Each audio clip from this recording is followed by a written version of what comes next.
The Geneva Convention relative to the protection of civilian persons in time of war, commonly referred to as the Fourth Geneva Convention and abbreviated as GCIV, is one of the 4 treaties of the Geneva Conventions. It was adopted in August 1949, and defines humanitarian protections for civilians in a war zone. There are currently 196 countries party to the 1949 Geneva Conventions, including this and the other 3 treaties. In 1993, the United Nations Security Council adopted a report from the Secretary-General and a commission of experts which concluded that the Geneva Conventions had passed into the body of customary international law, thus making them binding on non-signatories to the conventions whenever they engage in armed conflicts. Part 1. General Provisions. This sets out the overall parameters for GCIV. Article 2 states that signatories are bound by the convention both in war, armed conflicts where war has not been declared,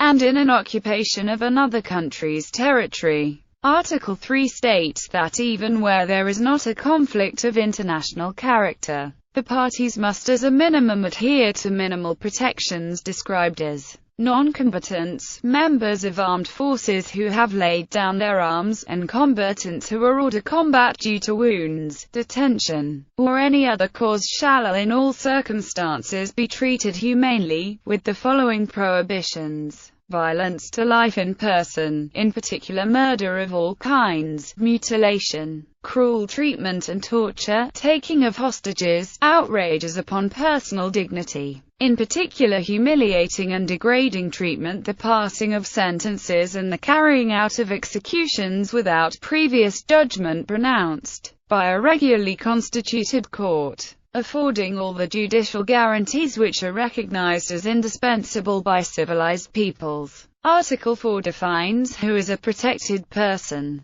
Persons protected by the Convention are those who, at a given moment and in any manner whatsoever, find themselves, in case of a conflict or occupation, in the hands of a party to the conflict or occupying power of which they are not nationals. But it explicitly excludes nationals of a state which is not bound by the Convention and the citizens of a neutral state or an allied state if that state has normal diplomatic relations within the state in whose hands they are. A number of articles specify how protecting powers, ICRC and other humanitarian organizations may aid protected persons. Article 5 provides for the suspension of persons' rights under the Convention for the duration of time that this is prejudicial to the security of such state, although such persons shall nevertheless be treated with humanity and, in case of trial, shall not be deprived of the rights of fair and regular trial prescribed by the present Convention.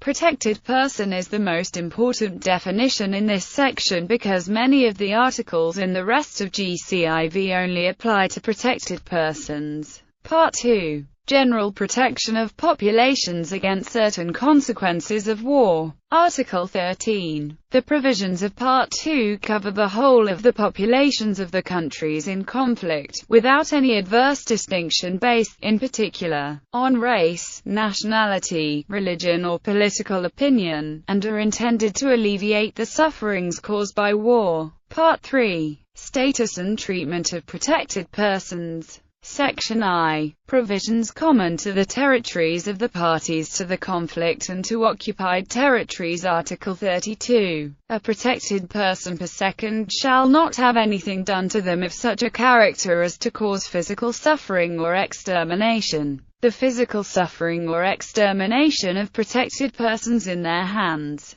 This prohibition applies not only to murder, torture, corporal punishments, mutilation and medical or scientific experiments not necessitated by the medical treatment, while popular debate remains on what constitutes a legal definition of torture. The ban on corporal punishment simplifies the matter. Even the most mundane physical abuse is thereby forbidden by Article 32, as a precaution against alternate definitions of torture. The prohibition on scientific experiments was added, in part, in response to experiments by German and Japanese doctors during World War II, of whom Joseph Mengele was the most most infamous. Collective punishments. Article 33. No persons may be punished for an offence he or she has not personally committed. Collective penalties and likewise all measures of intimidation or of terrorism are prohibited.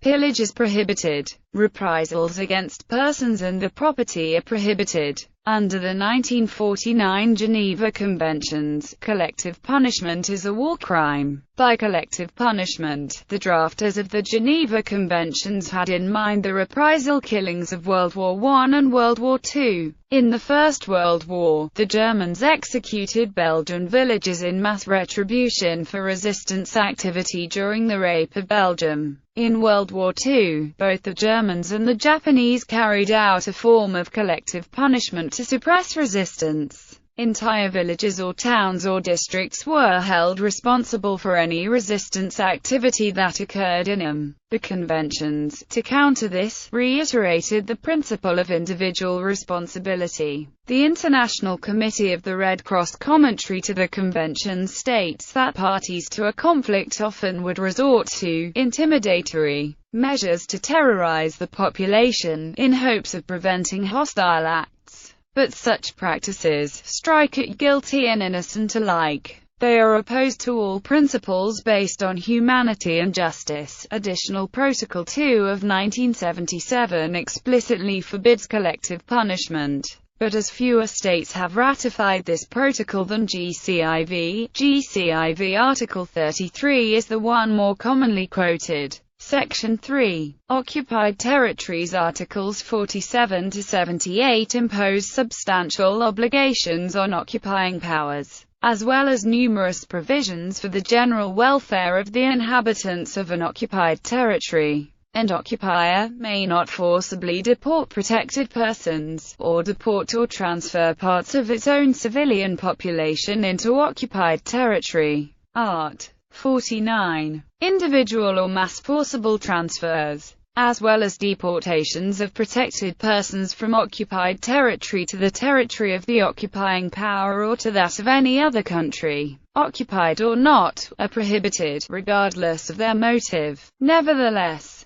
the occupying power may undertake total or partial evacuation of a given area if the security of the population or imperative military reasons so demand. Such evacuations may not involve the displacement of protected persons outside the bounds of the occupied territory except when for material reasons it is impossible to avoid such displacement. Persons thus evacuated shall be transferred back to their homes as soon as hostilities in the area in question have ceased. The occupying power undertaking such transfers or evacuations shall ensure, to the greatest practicable extent, that proper accommodation is provided to receive the protected persons, that the removals are effected in satisfactory conditions of hygiene, health, safety and nutrition, and that members of the same family are not separated. The protecting power shall be informed of any transfers and evacuations as soon as they have taken place. The occupying power shall not detain protected persons in an area particularly exposed to the dangers of war unless the security of the population or imperative military reasons so demand. The occupying power shall not deport or transfer parts of its own civilian population into the territory it occupies. Art. 50. The occupying power shall, with the cooperation of the national and local authorities, facilitate the proper working of all institutions devoted to the care and education of children. The occupying power shall take all necessary steps to facilitate the identification of children and the registration of their parentage. It may not, in any case, change their personal status, nor enlist him in formations or organizations subordinate to it. Should the local institutions be inadequate for the purpose, the occupying power shall make arrangements for the maintenance and education, if possible by persons of their own nationality, language and religion, of children who are orphaned or separated from their parents as a result of the war and who cannot be adequately cared for by a near relative or Friend. A special section of the Bureau set up in accordance with Article 136 shall be responsible for taking all necessary steps to identify children whose identity is in doubt. Particulars of their parents or other near relatives should always be recorded if available. The occupying power shall not hinder the application of any preferential measures in regard to food, medical care and protection against the effects of war which may have been adopted prior to the occupation in favor of children under 15 years, expectant mothers, and mothers of children under 7 years. Art. 53. Any destruction by the occupying power of real or personal property belonging individually or collectively to private persons, or to the state, or to other public authorities, or to social or cooperative organizations, is prohibited, except where such destruction is rendered absolutely necessary by military operations. Art. 56. To the fullest extent of the means available to it, the occupying power has the duty of ensuring and maintaining, with the cooperation of national and local authorities, the medical and hospital establishments and services, public health and hygiene in the occupied territory, with particular reference to the adoption and application of the prophylactic and preventive measures necessary to combat the spread of contagious diseases and epidemics. Medical personnel of all categories shall be allowed to carry out their duties. If new hospitals are set up in occupied territory and if the competent organs of the occupied state are not operating there, the occupying authorities shall, if necessary, grant them the recognition provided for in Article 18. In similar circumstances, the occupying authorities shall also grant recognition to hospital personnel and transport vehicles under the provisions of Articles 20 and 21. In adopting measures of health and hygiene and in their implementation, the occupying power shall take into consideration the moral and ethical susceptibilities of the population of the occupied territory. Part 4. Execution of the Convention. This part contains the formal or diplomatic provisions which it is customary to place at the end of an international convention to settle the procedure for bringing it into effect, grouped together under this heading. They are similar in all 4 Geneva Conventions. Annexes. The ICRC commentary on the 4th Geneva Convention states that when the establishment of hospital and safety zones in occupied territories were discussed, reference was made to a draft agreement and it was agreed to append it as an annex I to the 4th Geneva Convention. The ICRC states that the draft agreement has only been put forward to states as a model, but the fact that it is carefully drafted at the diplomatic conference, which finally adopted it, gives it a very real value. It could usefully be taken as a working basis. Therefore, whenever a hospital zone is to be established, the ICRC states that Annex II is of draft which, according to Article 109 of the Convention,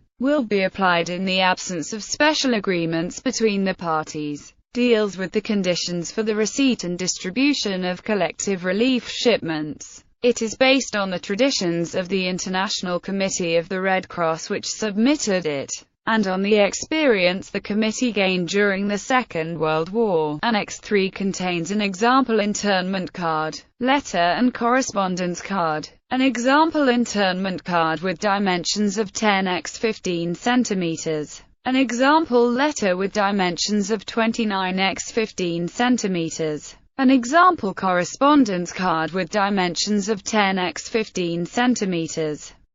Conflicts. Part 1. General provisions. This sets out the overall parameters for GCIV. Article 2 states that signatories are bound by the Convention both in war, armed conflicts where war has not been declared, and in an occupation of another country's territory. Article 3 states that even where there is not a conflict of international character, the parties must as a minimum adhere to the 1949 Geneva Conventions, including this and the other 3 treaties. In 1993, the United Nations Security Council adopted a report from the Secretary-General and a commission of experts which concluded that the Geneva Conventions had passed into the body of customary international law, thus making them binding on non-signatories to the conventions whenever they engage in armed gear to minimal protections described as non-combatants, members of armed forces who have laid down their arms, and combatants who are ordered to combat due to wounds, detention, or any other cause shall in all circumstances be treated humanely, with the following prohibitions: violence to life in person, in particular murder of all kinds, mutilation, cruel treatment and torture, taking of hostages, outrages upon personal dignity, in particular humiliating and degrading treatment, the passing of sentences and the carrying out of executions without previous judgment pronounced by a regularly constituted court,